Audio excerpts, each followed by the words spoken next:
Hearty shalom to all of you. Jeffrey Seif here, taking a look at the book, Acts 22. I want to unpack some of verses 8 through 13. If you're going with me on the journey, you might recall Paul has been seized by the authorities, really on a trumped-up charge of him violating sacred space, offending the Torah, the cultural mores of the Jewish people.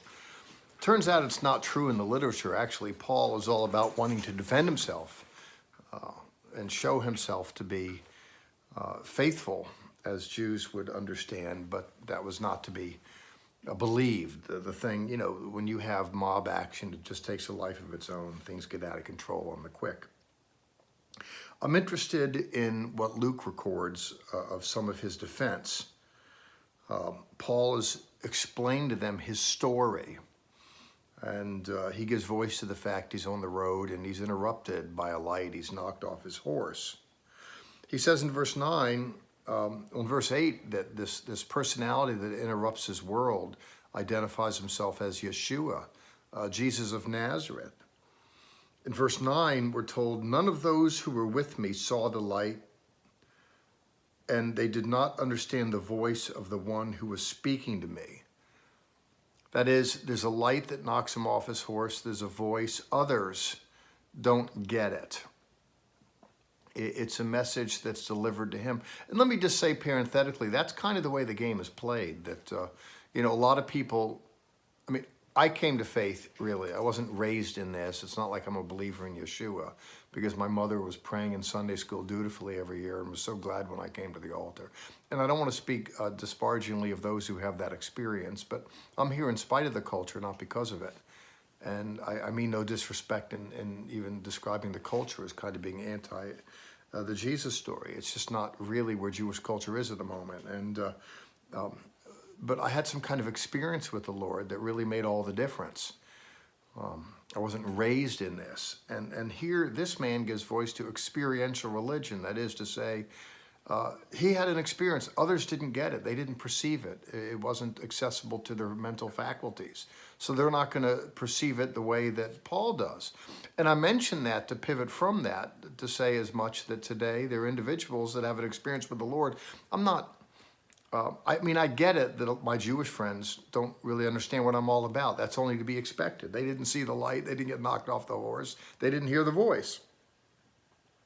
He goes on to say that he has this experience and he recognizes it as from heaven. And Shaul says, "What shall I do, Lord?" He raises the question. He's knocked off his horse. He's disoriented. And the Lord said to me, "Get up and go to Damascus. There you'll be told all that you have been appointed to do. Arise and go, and I'm going to show." And that's what he did. He was knocked off his horse, literally, and he was told to go to Damascus. He was headed that way anyway with bench warrants, but now, instead of going there to tell other people what they're going to do, he is going to go there and be shown what to do. Now, this guy had an experience with the Lord, but he was left confused. And he was wondering what the next step was for him. And he was given some minimal instruction and told he'd be shown en route. I know within the context of being a Bible college and seminary professor, I've run into a lot of that. That is, there are people that are there, they don't know why they're there.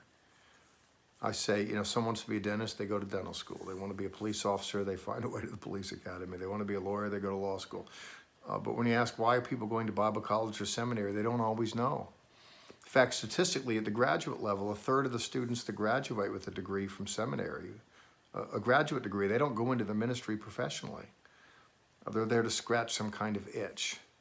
A sense of, they feel the Lord's called them to do that. That's true at Bible college. A lot of times anymore in culture, it's just go to college and get a degree. Doesn't matter in what. And then if you have the degree, then you're more desirable to employers. People go to Bible college. It's not just to get a piece of paper, but it's this sense of being propelled. And they're expecting God to show them while they're there.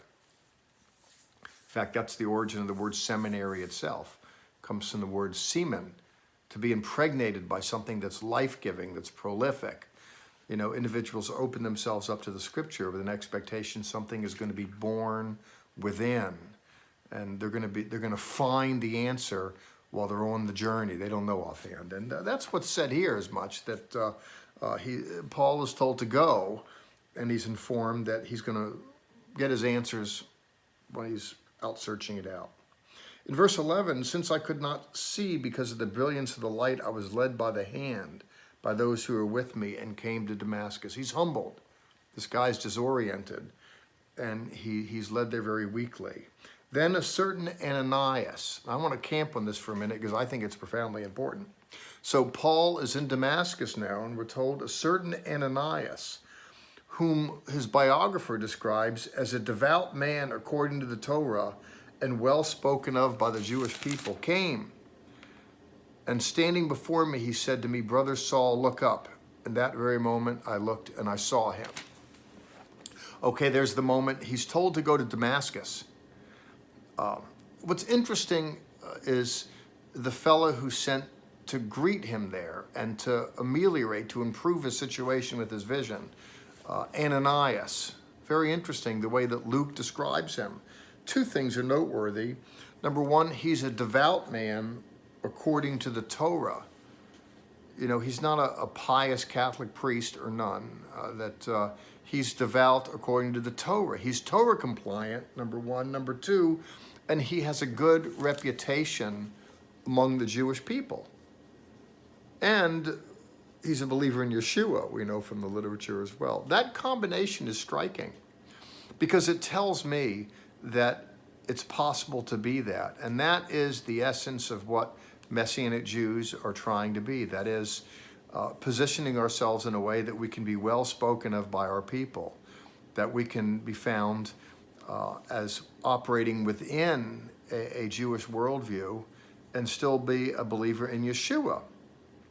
Those of us that were involved in crafting the Tree of Life version of the Bible, well, it's not our Bible, but those that were involved in the translation, these are core values.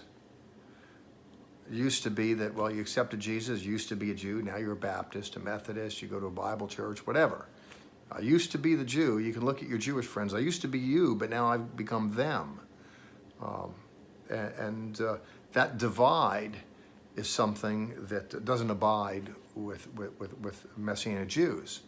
Now, a lot of Jewish people accept Jesus and just get into the church, and it's all good. And I'm not commenting on that. It's all good. I'm glad anybody who accepts Jesus, I'm really good with that personally.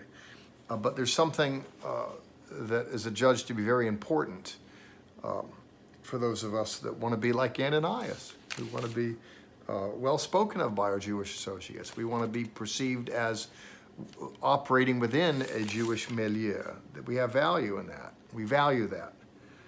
And that's the man, that's the messenger that reached out to Paul.